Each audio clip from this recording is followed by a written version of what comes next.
Corporation өзінің 101 жылдық мерейтойын бүкіл әлемдік одақтастықпен тойлады. Компания әлемдегі ең үлкен 10 кәсіпорынның қатарына кіреді және Қазақстанмен 49 жыл келісім шартқа отырды. Beverly Belier компаниясы соңғы 2 жыл қатарынан сала көшбасшысының номинациясын жеңіп алды. Ал компания президенті Ли Николай Николаевич жылдың үздік көшбасшысы атанды.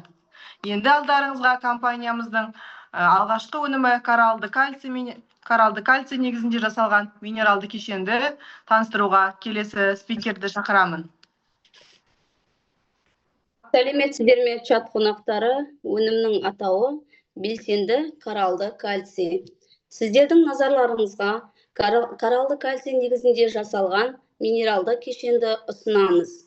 Ол Окинава теңізінде Жапонияның ең оңтүстік нүктесінде өмір сүретін 1000 жылдық тас болып қалған коралдардан жасалған. Белсенді кальцийдің технологиясы мен формуласы 2015 жылы әзірленді. Салыстырмалы түрде айта кетейік, бүгінгі күнге дейінгі кальций өндіру технологиясы 20 жыл бұрын әзірленген. Неліктен кальций? Өйткені 150-ден астам аурулар ағзаға кальций жетіспеуіне байланысты. Олардың ең көп тарағандары остеопороз, сүйек кемігін және сүйек массасын жоғалту, сүйектердің сынуы, анемияға келетін гемопоэзиялық белсенділіктің төмендеуі, қартаюды жеделдететін организмдегі қышқылдық деңгейінің көтерілуі.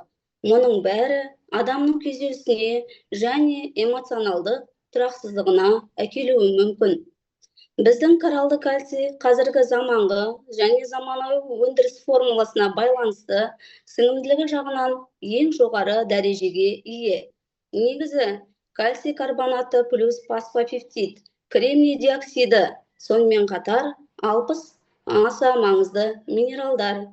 Біз бәріміз білеміз, кальций глюконаты жұмыртқаның қабығынан жасалған. Сіңімділігі тек қана 9%. Жануарлар сүйектерінен алынған кальций фосфаты сіңімділігі 14%. Өсімдіктерден алынатын кальций лактатының сіңімділігі 16-7%. Таза күйінде коралдардан алынған кальций карбонаты сіңімділігі 40%. Біз сіздерге соңғы технологиямен өндіру формуласының негізінде жасалған ағзамызға кальцийді 97%-ға сіңіруге көмектесетін өнімді ұсынамыз. Белсенді кальций ерекшеліктері: біріншіден, 100% табиғи таза өнім. Екіншіден, кальцийдің басқа түрлеріне қарағанда сіңірілуі өте жоғары. Үшіншіден, құрамында магнийді қоса алғанда теңіз минералдардың шамамен 60 түрі бар. Төртіншіден, организмнің қышқылдану процесін тоқтататын сілтілі қасиеттері бар. Пайдалы қазбалардың тізімі. Бұл кестеде 60-тан астам минералдар. Біздің өнімдеріміздегі микроэлементтер кремнийден Германияға, алтыннан қалайға дейін бар. Соңғы мәліметтерге сәйкес 8 элементті атап көрсетеміз. Бұл элементтер кальций организміне нашар сіңіріледі, немесе тіпті де сіңірілмейді. Кремний бұл сүйек тіндерінің өсуі. Магний жүйке жүйесін нығайтады. Калий жасуша аралық су балансы, сондай-ақ қышқылдық балансын реттейді. Мырыш ақуыздардың, майлардың, көмірсулардың бөлінуі, жараларды емдеу. Темір қан аурулары, қалқанша безі. Фосфор жасуша бөлімі, кальций алмасуы. Хром холестеринді бақылау және тірек қимыл қозғалыс аппаратының құрылысы. Мыс жүйке жүйесі және ревматоидты артрит. Жапониядағы клиникалық зерттеулердің нәтижесінде ағзадағы ақаулар 100% қалпына келтірілген. Сүйектер мен тістерді жақсарту, остеопорозды емдеуде ағзаға әсер ету. Гипертония, гиперлипидемия, қимыл қозғалысы нашар жағдайларына байланысты ағзаға күшті әсер етеді. Қан диабетінің ауруына да алдын алады. Қышқылдандырады, қартаюдың алдын алады. Стрессті жою кезінде эмоционалды жағдайда жағымды әсер етеді. Компанияның тағы да бір өнімін таныстыру үшін келесі спикерді шақырамын. Рахмет.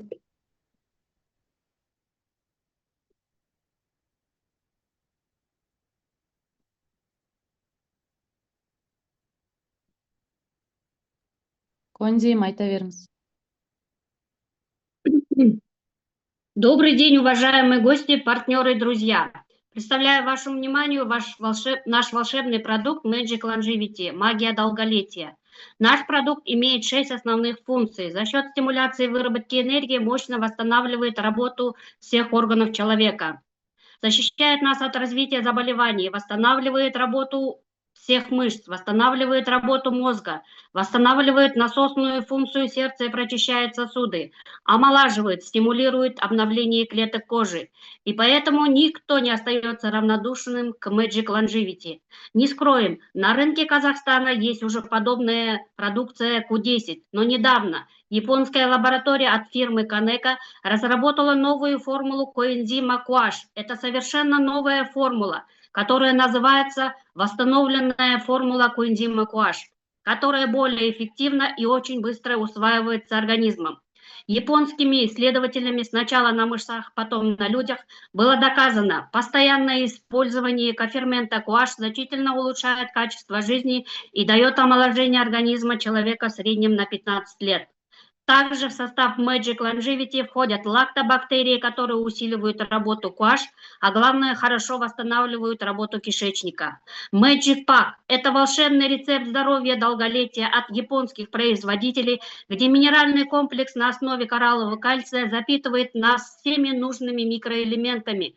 Лактобактерии помогают нашему организму хорошо это усвоить, а коэнзим доставляет этот коктейль энергии, здоровья и молодости до каждой клеточки. И сегодня наша компания предоставляет еще одну эксклюзивную продукцию от бренда Beverly, роскошную натуральную косметику, крем-гель Double Luxury, двойная роскошь. Именно об этом расскажет вам сейчас следующий спикер.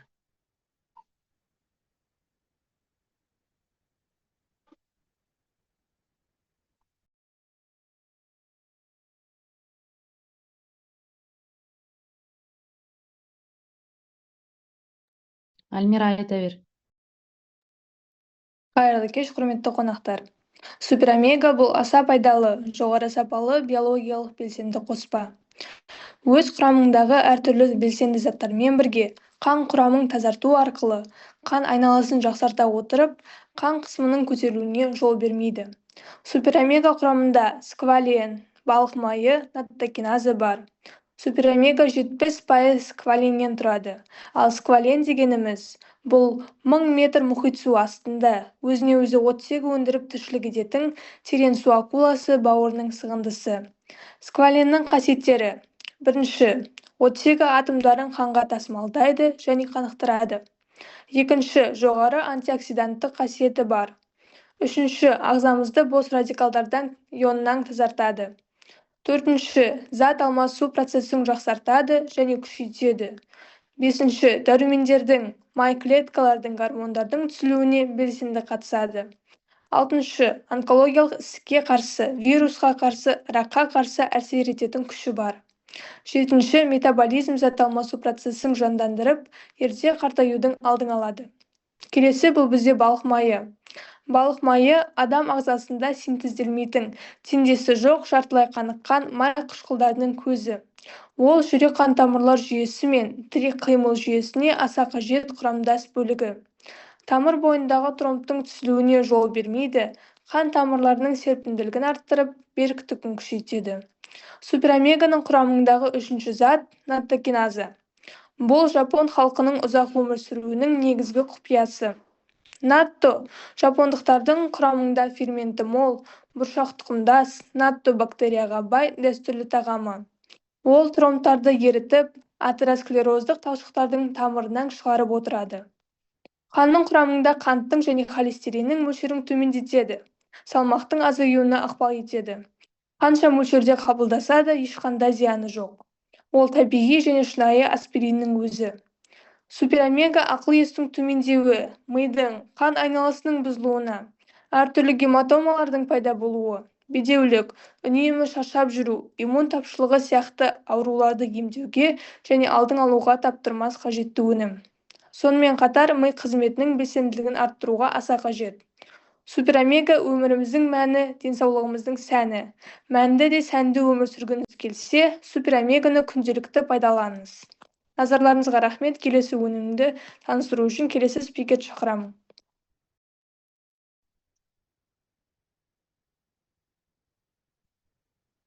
Топ-форс. Топ-форс бұл ұзақ өмір сүрудің энергиясы. Топ-форс бұл тиімді салмақ тастау. Қант диабетінің алдын алу және емдеу үшін қоректік заттар мен дәрумендерді толықтыруына арналған биологиялық белсенді қоспа. Өнім құрамы жапондық горичник және топинамбурдан тұрады.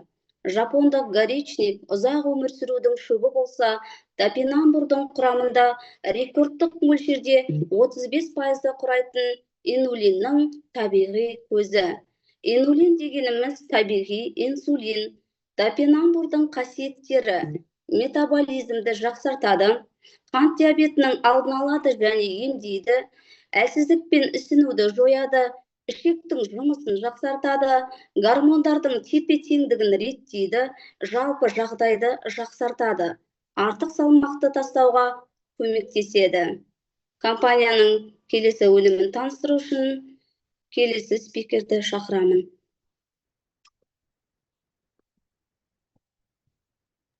Роза апа.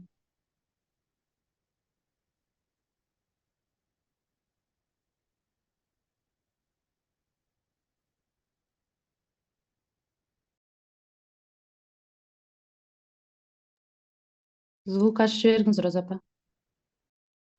Дамы и господа, представляем вам новую программу For Beauty. Нутрикосметику. В составе этого уникального продукта высококачественные и высокоэффективные ингредиенты. Эластин, полученный из аорта рыбы, отвечает за сокращение мышц. Коллаген, полученный из рыбьей кожи морских животных, отвечает за растяжение и целостность наших тканей. Гиалуроновая кислота образует синовиальную жидкость, позволяет нашим суставам быть подвижными и гибкими. Церамиды – это мозг наших тканей, отвечает за удержание влаги в клетках, ведь сухость кожи – признак старения организма. Используя For Beauty, вы прекрасно улучшаете кровообращение, и это великолепная профилактика атеросклероза. Используя For Beauty, вы повышаете эластичность сосудов и мышц, а это юношеская гибкость и подвижность суставов. Пользуясь нашей продукцией, вы делаете свою кожу упругой и бархатистой. Ну а самое главное, используя For Beauty, вы достигаете уникальной регенерации своих клеток, а это залог молодости и красоты. Забудьте о своих потребителях, компания запустила еще один уникальный продукт. Об этом расскажет вам следующий спикер.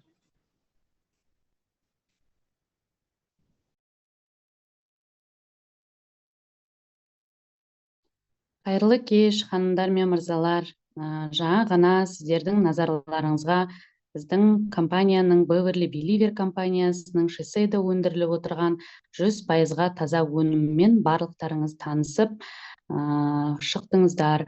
Енді осы өнімді сіздер тұтына отыра, әрі қарай осы компаниямыздың өнімін тұтынып, әрі қарай өте керемет нәтиже көріп отыра, әрі қарай сіздерге де табыс көзін көруге болады. Және бұл сіз ақпаратты өнімді пайдаланғаннан кейін, сіз өнімді пайдаланып отырып, өзіңіздің отбасыңыздан нәтиже көргеннен кейін, сіз жан-жағыңыздағы адамдарға, өзіңіздің таныстарыңызға, тумаларыңызға, жақындарыңызға, жұмыстастарыңызға, барлық адамдарға өз нәтижеңізбен бөлісе отыра, біздің компаниямыздан үлкен табыс көзін табуға болады. Біздің компаниямыздың құны $395 тұрады. Бір өнімді сіз аласыз, оны 6 ай бойына тұтынасыздар. Әрі қарай тек адамдарға ақпарат бере отыра, сіздің компания біздің бонустар сізге тағайындап отырады. Бізде адамдар компаниямызға, Beverly Believer компаниясына 3 мақсатта келеді. Ең бірінші адамдар өзінің денсаулығын жақсарту үшін келеді. Екінші адамдар біздің өнімді ары қарай тегін пайдалану үшін келеді. Және де үшінші адамдар әрине табыс табу үшін келеді. Компаниямызда бізде екі табыс көзі бар. Біреуі кіші бонус деп айтылады, екіншісі үлкен бонус деп айтылады. Кіші бонустан, кіші тармағыңыздан әр шақырған адамға $7 6 ай бойына $42 алсаңыз, үлкен бонустан автокөлік алатын мүмкіндігіңіз бар. Мысалға, біздің бір айда 4 апта бар. 4 аптаның ішінде сіз үлкен нәтижеге автокөлік алатын мүмкіндігіңізді туындайды. Бірінші аптада сіз өзіңіздің жақын 2 адамыңызды шақырасыз. Мысалға, сіз бір аптада 7 күн бар, 7 күннің ішінде 5 күнде сіз жұмыстасыз. Кейбір адамдар айтып атады, мен жұмыстамын деген сияқты, қолым тимейді деп, түрлі басқа шаруаларын, бірақ сенбі мен жексенбі күні сіздер демаласыздар. Сенбі күні өзіңіздің бір қонағыңызды шақырсаңыз, жексенбі күні екінші қонағыңызды шақырсаңыз, сонда сіз бір аптада 2 қонақ шақырасыз. Өзіңіздің танысыңызды, тумаңыз болсын, жұмыстасыңыз болсын, танысыңыз болсын. Екінші аптада дәл сіз сияқты сіздің шақырған адамыңыз 2 адамын өзінің 2 танысын шақырса, сіздің командаңызда 4 адам болады.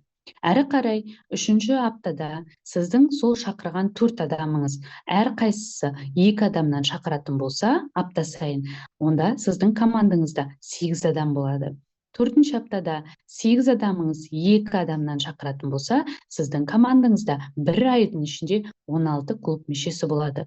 16 клуб мүшесі деген сіз айлық табысыңыз $112 болады. Әрі қарай, екінші айда, 5-ші аптада сіздің 16 адамыңыз шақырған 2 адамнан шақыратын болса, сіздің командаңызда 32 адам болады.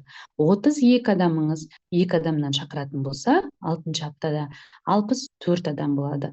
64 адамыңыз дәл сіз сияқты әр қайсысы 2 адамнан шақыратын болса, сіздің командаңызда 128 клуб мүшесі болады. Сонда сіздің 2 айлық табысыңыз $896 болады.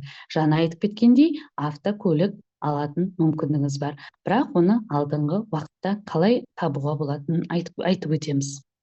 Әрі қарай бізде үлкен бонусқа көшейік. Сіздің кіші тармағыңызда 8 адам болған кезде сіз қола көшбасшы команда лидері атанасыз. Жаңа айтып кеткендей, бізде адамдар 3 мақсатпен келеді. Бірінші адамдар денсаулық үшін келеді, екінші адамдар өнімді тегін пайдалану үшін келеді. Сіз бір өнімді өзіңізге ала отыра, бірақ ақпаратты тоқтамай айтып, командаңызда, кіші тармағыңызда 8 адам болғанда, сіз қола көшбасшы команда лидері атанасыз. Сонда сіздің келесі өніміңізді тегін алатын мүмкіндігіңіз бар. Әрі қарай, сіздің командаңызда, клуб мүшеңізде 50 адам болғанда, сіз күміс көшбасшы команда лидері атанасыз. Бұл жерде компаниямыз сізге тегін саяхатқа жолдама береді. Және де айлық табысыңыз $350 болады. Бұл жерде сіз тек қана ақпарат берген үшін тегін саяхатқа бара аласыз. Бізде компаниямызда көп адамдар тегін саяхатқа барды.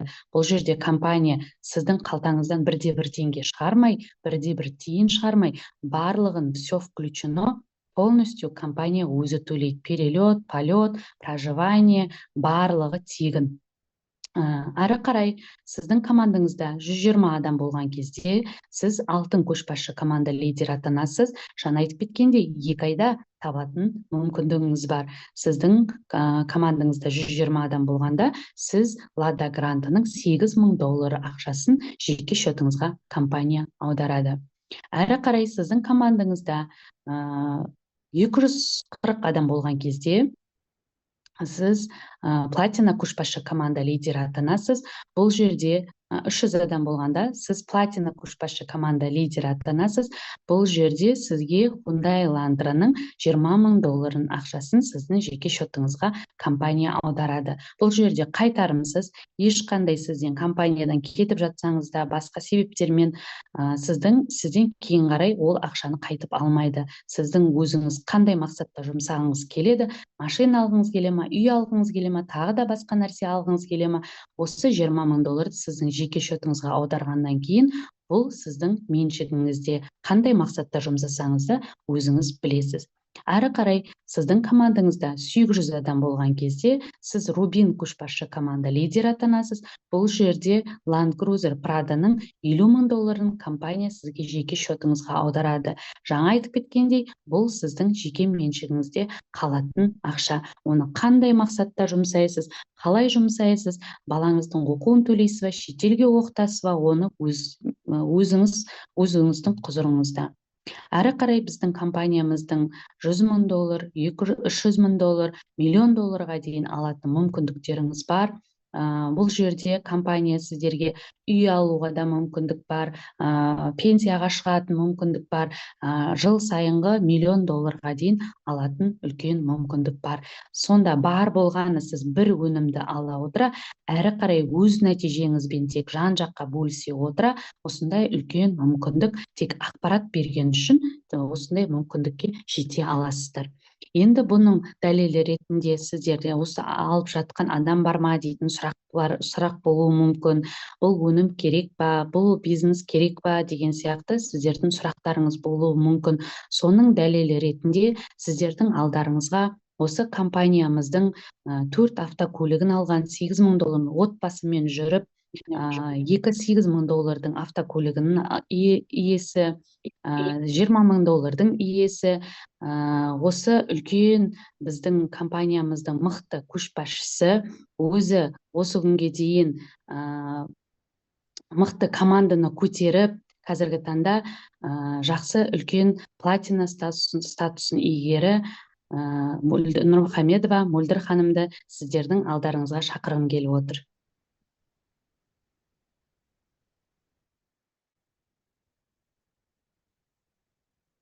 Рахмет, Гүлфия ханым, рахмет, спикерлер.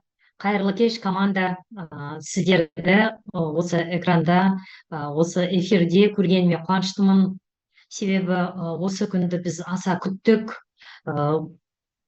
Шамалы уақыттың ішінде Zoom болмай қалғанның өзінде де біздер сол бір нәрсе жетіспей тұрғандай, бір нәрсеге кешкісін құлағымыз жетпей тұрғандай өте керемет күттік. Сондықтан да Аллаға мың шүкір, осындай мүмкіндікті беріп тұрған біздің президентімізге, осы мүмкіндікті беріп тұрған компанияның спонсорларына мен үлкен алғысымды айтамын. Менің есімім Мөлдір, фамилиям Нұрмұхамбетова. Осы компаниямыздың платина статусының лидерімін.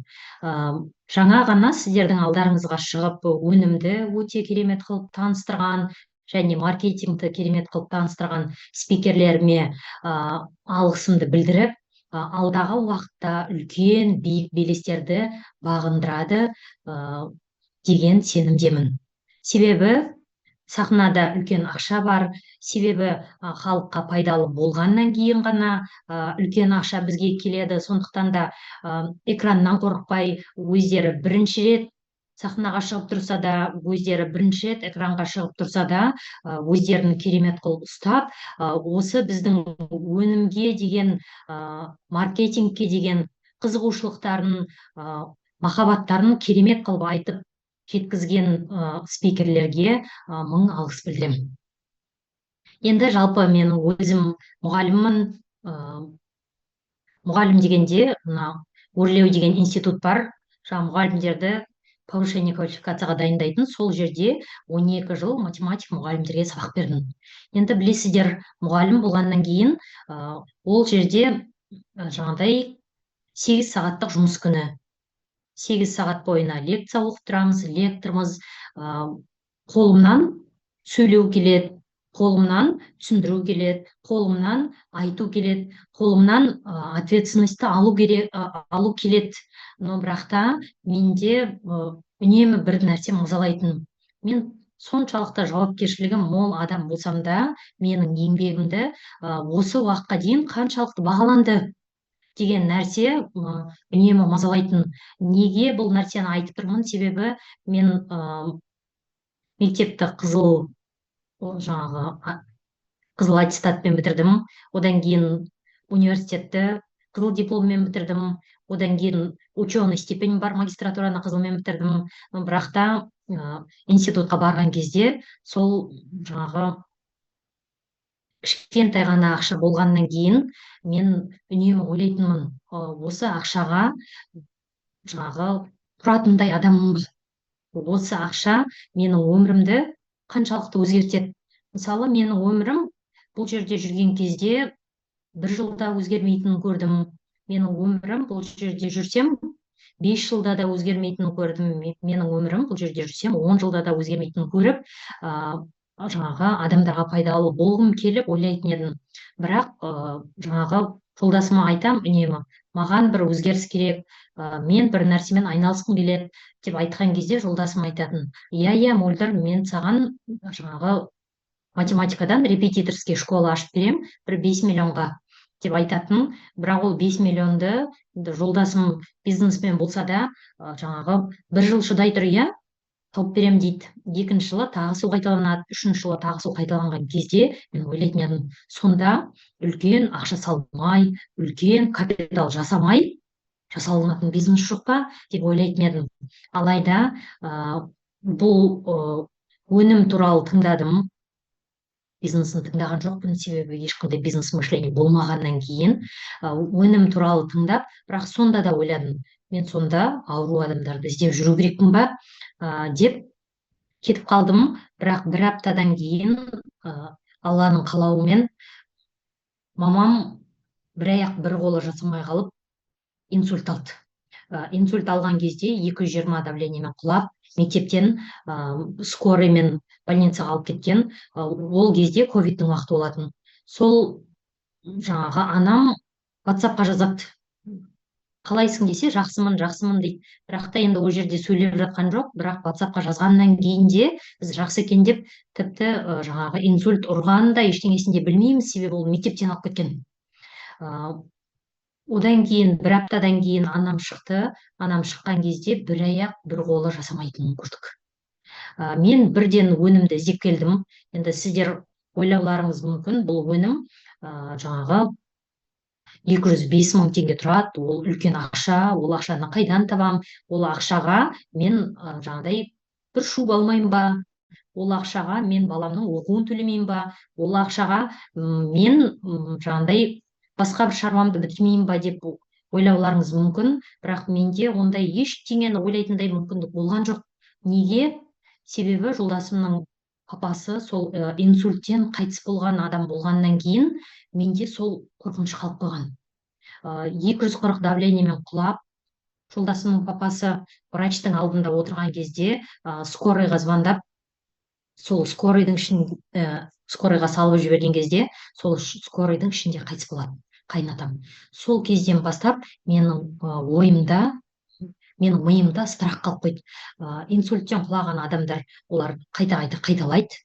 Ал қайта-қайта қайталаған адамда инсульттен қайтыс болады деген нәрсе миымда страх болып қалып қойғаннан кейін, менің мамам ең бірінші инсульт ұрған кезде мен ештеңе қарамастан, өзім 3 жылдың ортасындағы қызбын, өзім декретте отырған анамын сол моментте, бірақ анама алып беріп, Аллаға шүкір, анам 12 күннің ішінде жүріп кетті. Сонда менің бір сенгенім, 3 күннен кейін ағамның үйіне бардым. Ағамның үйіне барсам, анам аяқ қолым қақсап өлтіріп баратыр деп сөйтіп айтып тұр екен. Сосын мен сразу айттым мамама, мен енді өзім біреуден естідім, бірақ ол адамдардың инсульттен тұрған-тұрмағанын білмеймін, өзім көрген жоқпын, жаңадан ғана естіген нәрсем деп айтқан кезде анам жылады. Егерде инсульттен тұрғызатын дәрі болатын болса, алып бер маған сол дәріні, ішейін мен. Не болмаса, Қазақстанда врач болатын болса, сол инсульттен тез арада тұрғызған. Мені соның алдына алып жүр. Бірақ мен инвалид болғым келмейді. Мен ішем, сен айттың ғой тұрады деп. Мен соған сендім деген үміті мықты болды.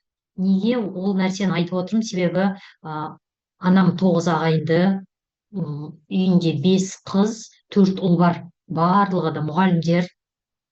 Сол 9-шы бала ауылдан келіп отырған кезде жаңағы сол інісіне айтады: мені ауырды деп ешкімге айтып қойма, иә?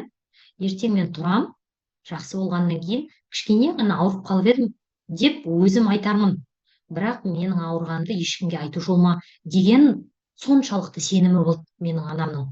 Енді қазір ойлап отырсам, мысалы біреулер айтады да, енді сіз мамамды 12 күнде жақсы болды деп едіңіз ғой. Бірақ менің әкеме что-то әсер етпей жатыр, менің анама что-то әсер етпей жатыр деген кезде мен ойлаймын, оның барлығы біздің басымызда.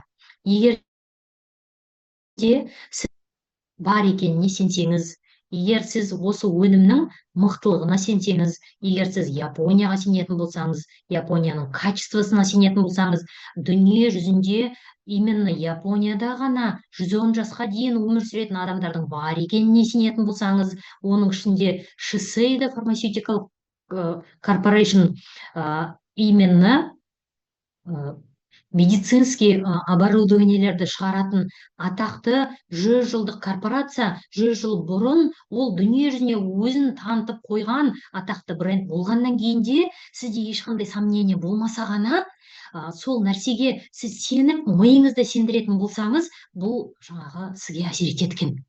Мен шынымен де бұл өнімді, бір адамдар айтады, бұл өнім маған әсер етпей жатыр, менің ішкеніме 1 ай болды, менің ішкеніме 1 жыл болды, менің ішкеніме 6 ай болды деген адамдардың ешбіреуіне сенбеймін.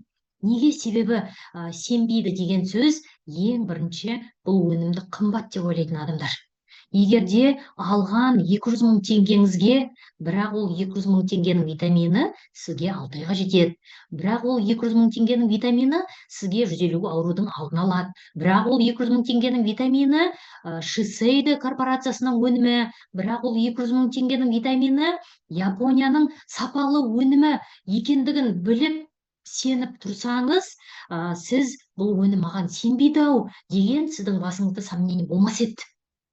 Неге 200 мың теңгемді босқа жібердім? Неге 200 мың теңгемен баламның оқуының ақшасын төлемедім?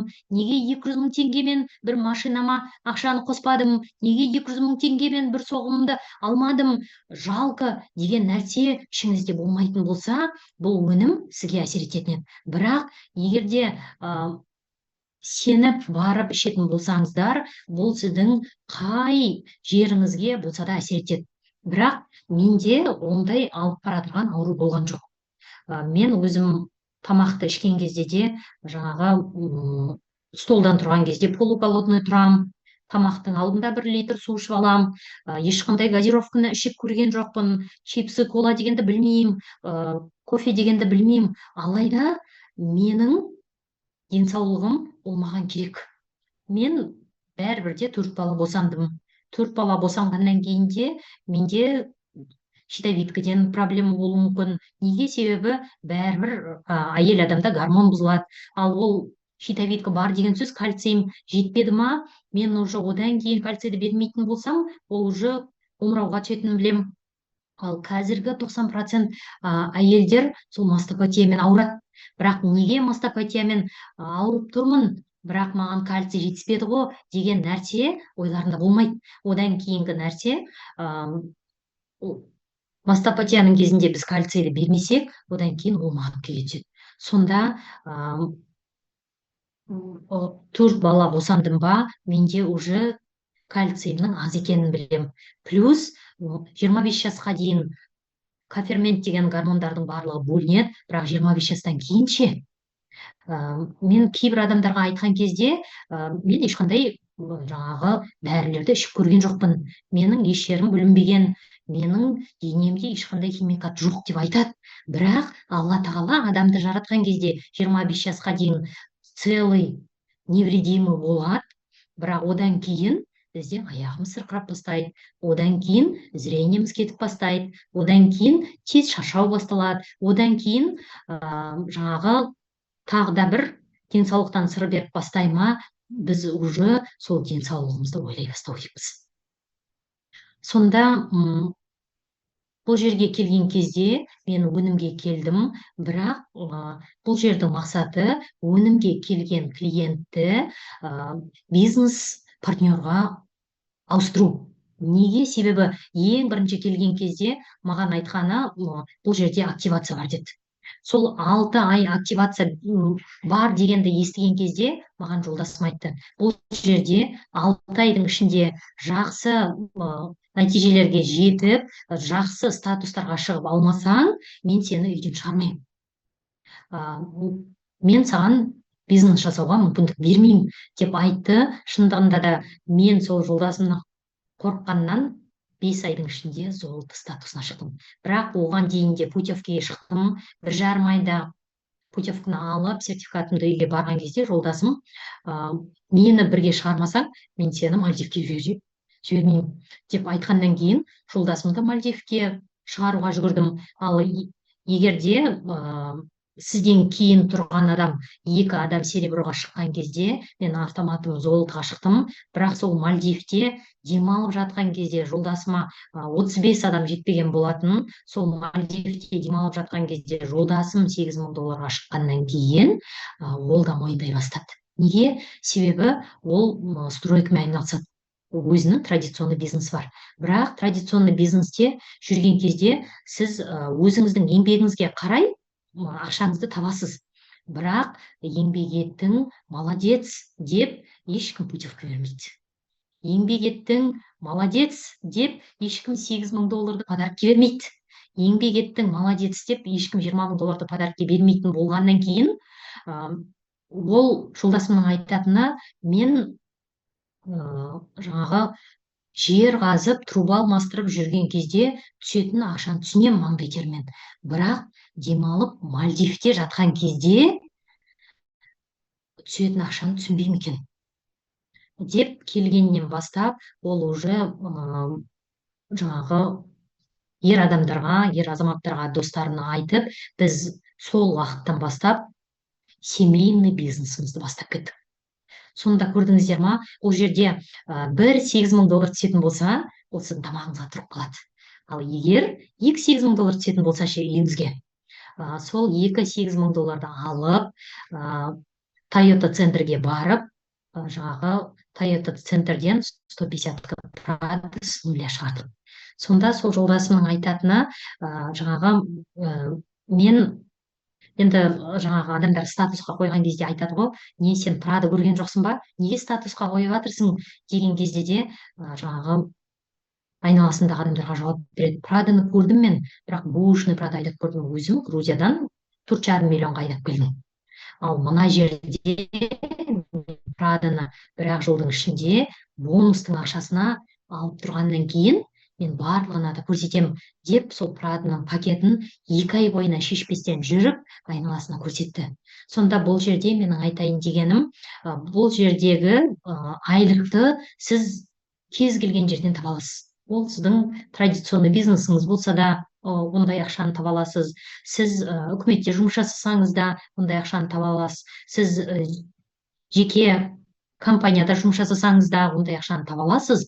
Бірақ сізге еңбегіңізге қарай бағалау деп, біздің президент сияқты, біздің компания сияқты путевканы $8,000, $20,000, $50,000, $100,000, $300,000, $1,000,000 беретін жер жоқ болғаннан кейін біз бұл жерде қалып қойдық.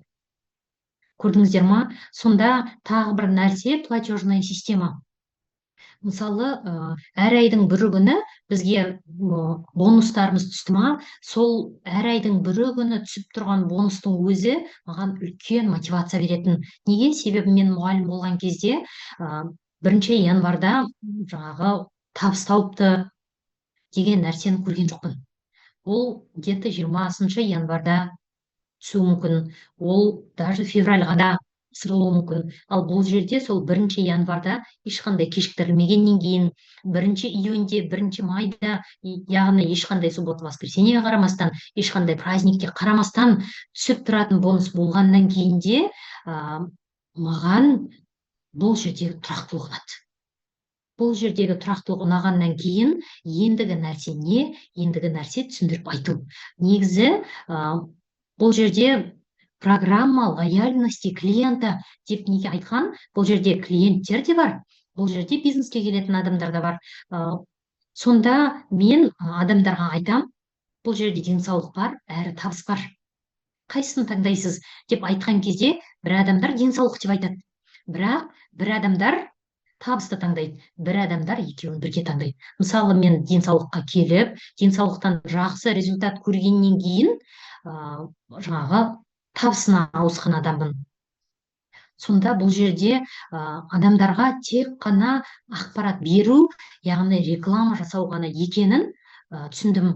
Мен сол институтта жұмыс жасап жүрген кезде, күн жағына 8 сағат тұрып лекция берген кезде 110 мың теңге айлық алатын болсам, бұл жерде тап солай 8 сағат тұрып лекция оқитын болсам, одан 10 есе артық табыс табатынымды көрдім.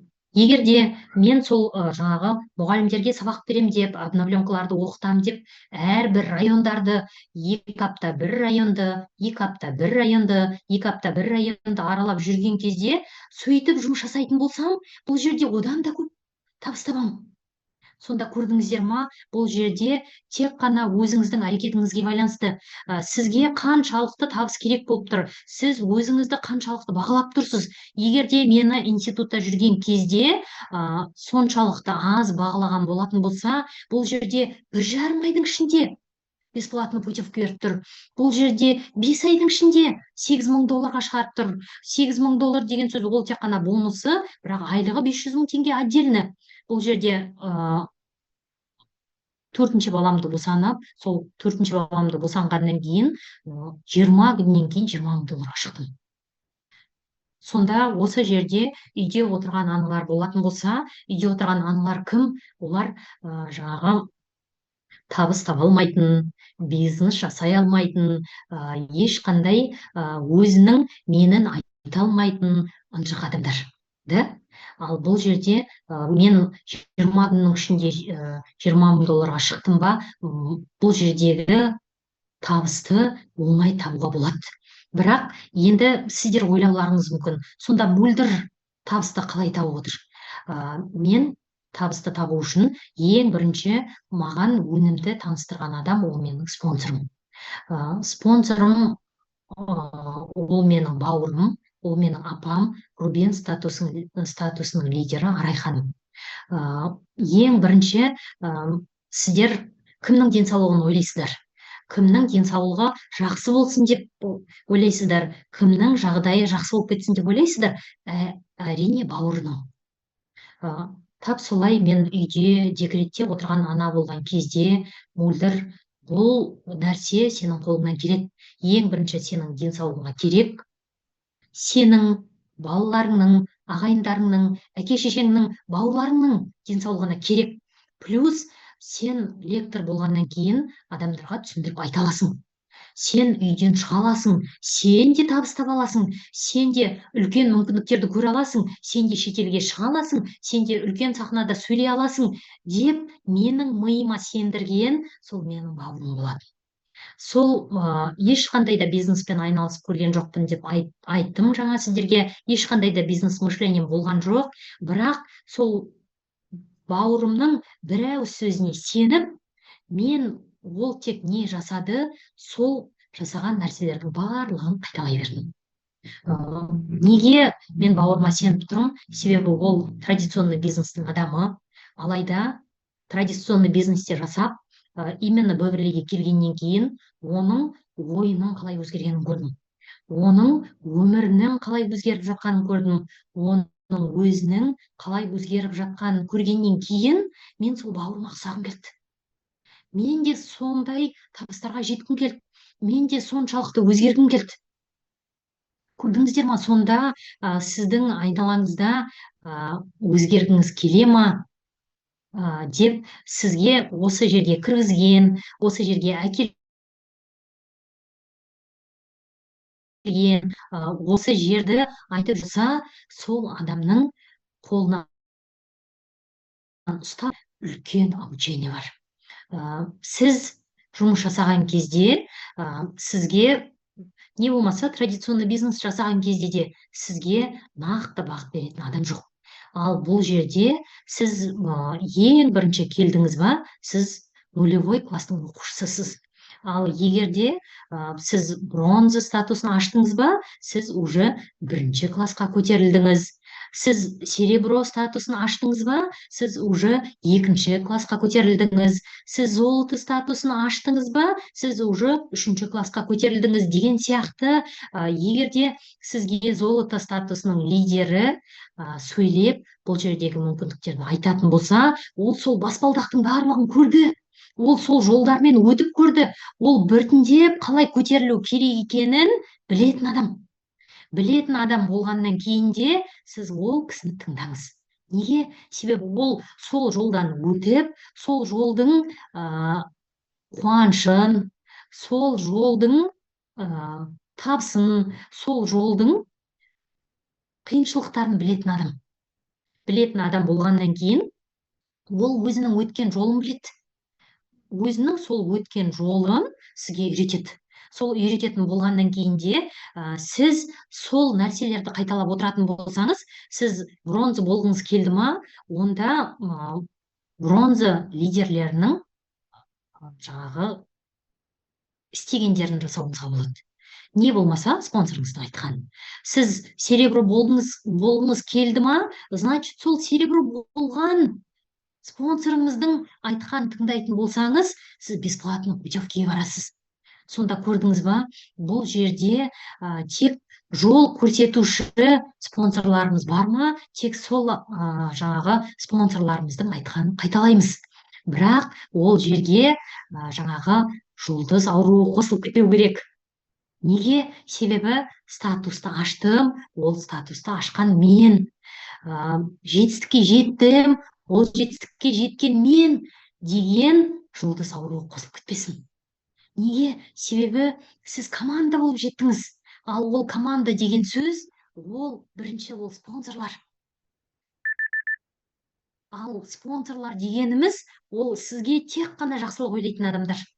Сіздің тек қана өскеніңізді қалайтын адамдар. Сіздің тек қана үлкен табыстарға жеткеніңізді қалайтын адамдар болғаннан кейін ғана біздер сол спонсорымыз не айтты, тек қана ессір деп қабылдап, ары қарай қайталайтын болсақ, біз адаспаймыз. Неге жаңағы традиционный бизнестерде адамдар құлап атады? Неге традиционный бизнестерде адамдар жетістікке ұзақ уақытта жетіп жатады? Неге традиционный бизнесте қайта-қайта қарызға батып кетіп жатады? Себебі ол жерде сіздің спонсорыңыз сияқты, сіздің ұстазыңыз сияқты, сіздің көшбасшыңыз сияқты ежіктеп отырып түсіндіретін адам аз. Ал бұл жерде понедельник басталды. Понедельникте денсаулық сабағы болады. Одан кейін вторникте маркетинг болады. Одан кейін средада қазақша презентация болады. Жетістікке жеткен адамдар өзінің историясын айтады. Четвертте орысша презентация болады. Жетістікке жеткен адамдар өзінің историясын айтады. Ал пятницада осы барлығымыздың ұстаздарымыз бізге обучение береді. Сонда 5 күніңіз сіздің жаңағы білімге толы. Ары қарай сізде воскресенье бар, воскресеньеде презентация. Ал сол презентацияда сіз үшін жұмыс жасап беретін ол үлкен көшбасшылар. Ол осы жердің өнімін ішіп, өнімнен керемет результат көрген адамдар. Ол жерде сөйлейтін адам өнімді ішіп, результат көріп, сол результаттан кейін осы жердің үлкен табыстарын алып отырған адамдар. Осы жердегі барлық табыстарды алып, өзінің бір үлкен тарихын қалыптастырған историясы мощный адамдар сіздің орныңызға жұмыс жасап береді. Дайын система болғаннан кейін, одан артық сіз қандай жұмыс жасайсыз? Сонда сіз тек қана адамыңыз бар ма, сумға кіргізіңіз. Адамыңыз бар ма, презентацияға әкеліңіз. Адамыңыз бар ма, оны тыңдаңыз. Ол бірдеңе айтқысы келіп отыр. Айтқысы келіп отырған кезде сіз неге тыңдайсыз? Неге оны тыңдау керексіз? Себебі ол кісінің точка болін білу керексіз. Точка болі деген сөз, ол адамға денсаулық керек па? Ол адамның бауырына денсаулық керек па? Ол адамның баласына денсаулық керек па? Ол адамның жолдасына денсаулық керек па? Ол адамның ата-анасына денсаулық керек па? Білмейсіз. Бірақ точка болі арқылы, оны тыңдау арқылы сіз сол нәрсені шығарасыз. Не болмаса, ол адамға табыс керек болуы мүмкін. Табысты ол адам қарызға батып жүрген адам болуы мүмкін. Ол адам кредитін жаба алмай қиналып жүрген адам болуы мүмкін. Ол адам баласының ақшасын төлей алмай қиналып жүрген адам болуы мүмкін. Ол адам үй ала алмай ауылдан келіп квартирада жүрген адам болуы мүмкін. Сонда сіз сол табыс керек екенін білдіңіз ба? Ол да сол адамның точка болі. Не болмаса, кейбір адамдар путевкеге барғысы келіп отыр. Бірақ та путевкеге бару үшін ай сайын $100 салып отырған адамдар да бар ғой. Бірақ бұл жердегі путевка сіздің қалтаңыздан бір тиын ақша шығармайды. Мен путевкеге барған кезде жолдасыммен Мальдивке бардық, біздің қалтамыздан бір тиын ақша шыққан жоқ. Жаңағы біздің командамызда әйел адамдар бар да, Мөлдір ханым, менің жолдасыма айтпашы, ондай нәрсені жақсы көрмейді, ондай нәрсені қолдамайды, біліп қалса мені үйден шығармай қояды дейді. Сол әйел адамдарға мен айтам, біз сияқты жолдасыңды бесплатно путевкеге апарып көрсет. Оның қалтасынан бір тиын ақша шықпаса, сенің қалтаңнан бір тиын ақша шықпайтын болса, үйде отыр, баланы бақ деп айтам екен, әлде әлі шай ішіп отырсың ба? Барып, хотя бы бір адамға барып айтып келшейші деп айтам екен, деп айтам. Сонда көрдіңіздер ма, бұл жердегі сіздің қалтаңыздан бір тиын шықпайтын табысты көрген кезде сіздер жаңағы бұл жерден айырмайсыздар. Көрдіңіздер ма, сонда бұл жердің ақшасы сіздің қалтаңыздан бір тиын ақша шыққан жоқ па? Бұл жерде сізді бағалап тұрма? Бұл жерде сіз сол адамды тыңдауды үйреніп тұрсыз ба? Бұның барлығы да сабақ үлкен. Неге? Себебі біз сол сетевойда адамдарға айтқан кезде, ой, сетевой ма, мен ешкімге жалынып жүргім келмейді, мен ешкімге сендер сияқты жалынып айтқым келмейді деп айтады. Бірақ бұл жерде единственный нәрсе, сіз эгоңызды сындырасыз. Сіз эгоңызды сындырып, ол адамның деңгейінен бір деңгейге төменге түсіп көріңізші. Ол сізге барлық жерін ақтарып тастайды, барлық жерін тарқатып тастайды. Соны айтам, Мөлдір. Мен де соны айтқым келіп жүреді ғой. Мен де соны саған айтқым келіп, маған сол жаңағы ақша деген нәрсе қызықтырмайды. Бірақ денсаулығым болмай жүргеннен кейін басымды көтере алмай жүрмін.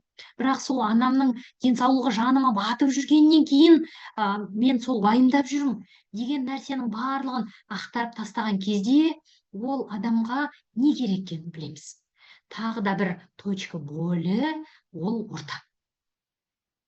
Көпшілік адамдар, біздер 25 жастан 40 жасқа дейін кез келген адамды бұл жерде ақша бар, бұл жерде дүние бар, бұл жерде табыс бар деп алдай аламыз. Бірақ 40 жастан кейінше, 25 жастан кейінше ол нәрсе сіздің жүрегіңізге тыныштық бермейді.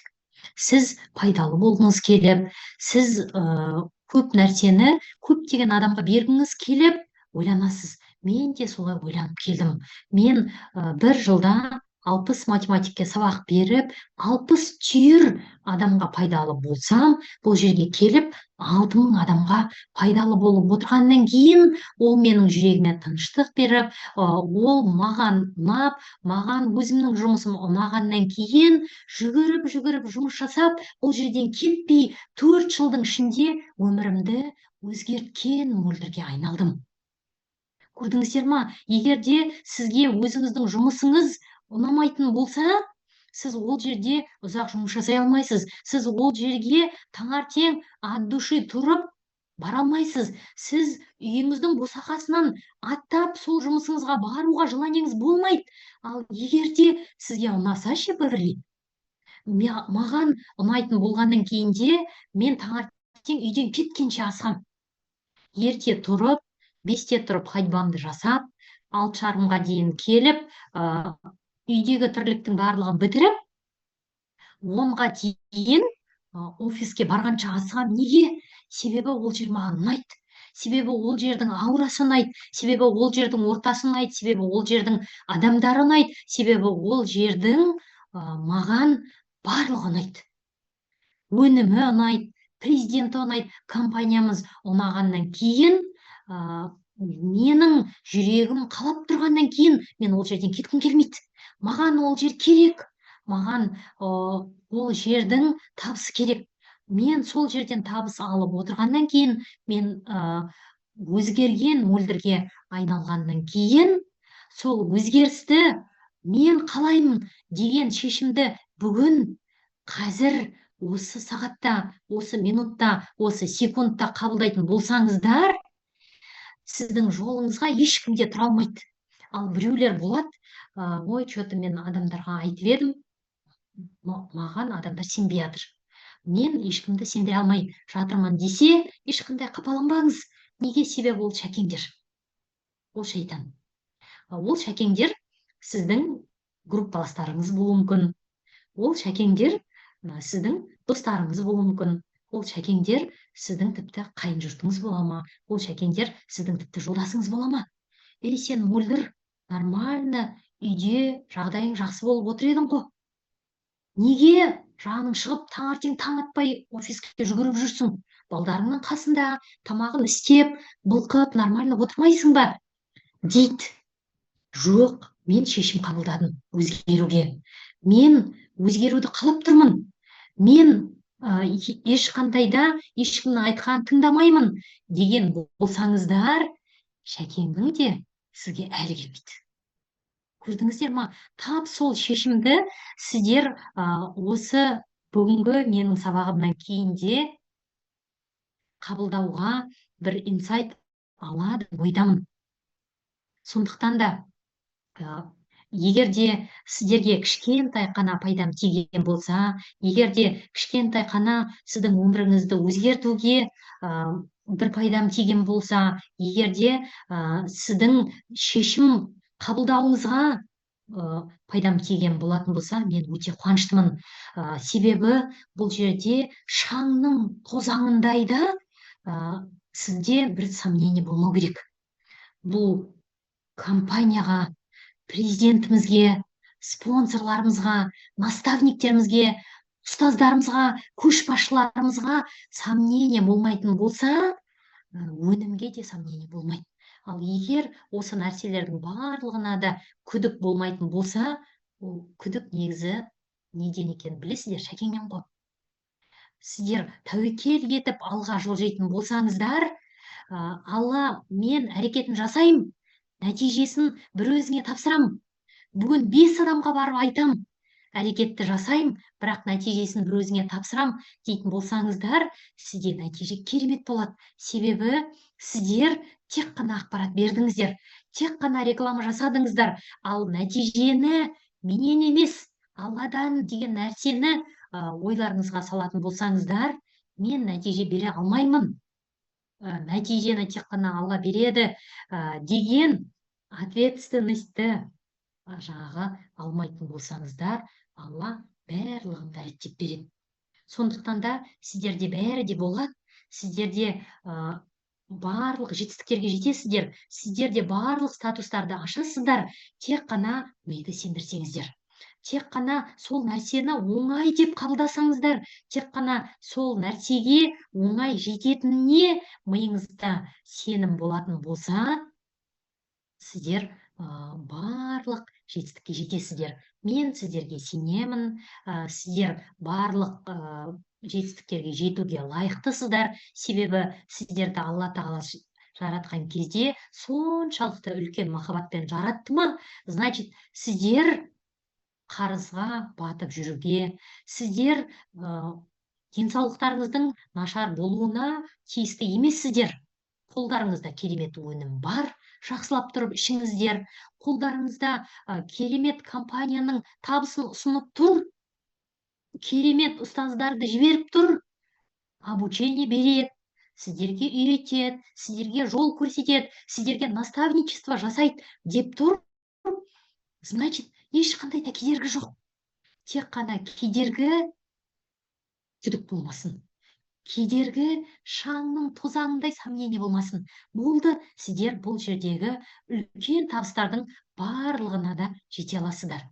Сіздердің 1 сағат уақыттарыңызды бөліп, осы жерде жаңағы тыңдағандарыңызға 1 сағат уақыттарыңызды бөліп, кішкентай да болса ақпарат алғандарыңызға мың алғыс айтамын. Үлкен табыстарды бағындырып, үлкен белестерді бағындыра берейік. Алда, ертең Астанада жақсы күндерде жолыққанша күн жақсы болсын. Сау болыңыздар.